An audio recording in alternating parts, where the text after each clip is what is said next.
National Retail Federation CEO Matt Shay is here with us now. All right, Matt, take a victory lap because you killed it, didn't you? You killed the border tax. I know it. Admit it. Stuart, it's nice to be with you. Yeah, right. You killed it. Glad to be here today. Listen, I think that the speech that Speaker Ryan gave yesterday and the remarks he made and the outline that he provided to that audience is something that would have resonated very well with our members, would have been very popular with the retail industry. He said a lot of things with which we agree. And I think that makes the point that we've been in agreement with the Speaker on the need for tax reform for a long, long time. And we have one disagreement over one element, and the fact that he didn't mention that element yesterday, I think, is very encouraging to all of us. Your disagreement is purely about the border adjustment tax. If the border, and that's the way of paying for this tax reform. Now, if you take away the border adjustment tax, would you be okay with substituting a consumption tax of some sort, like a gas tax?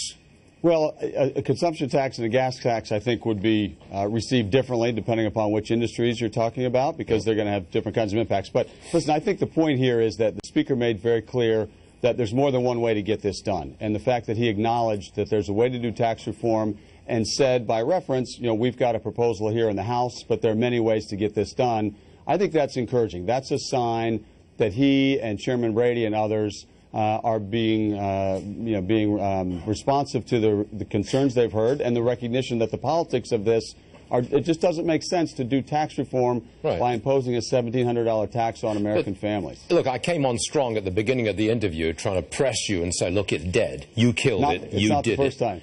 No, I know. But I think I'm right, though. Whether you killed it or not doesn't really matter. I think it's dead, and I don't think you're going to give me an argument. Well, I think we've heard the Senate sort of up and down the line from among the Republican members of the Senate express a lot of discomfort with this. There's not any enthusiasm in the Senate for this to go anywhere.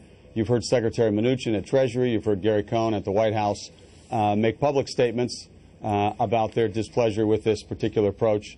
So, I think that this is a positive development. I think that there's still a long way to go. As Speaker Ryan pointed out, it's not going to be over until we get there, and we need to get there, and I think we should be very clear on this.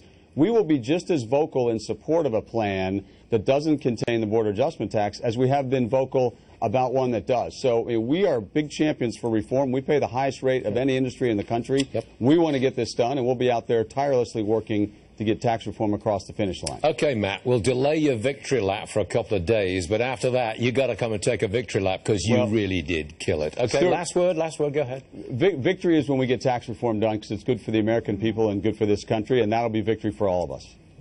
Okay, I'll go with that. Matt Shay, a pleasure. Thanks very much, sir.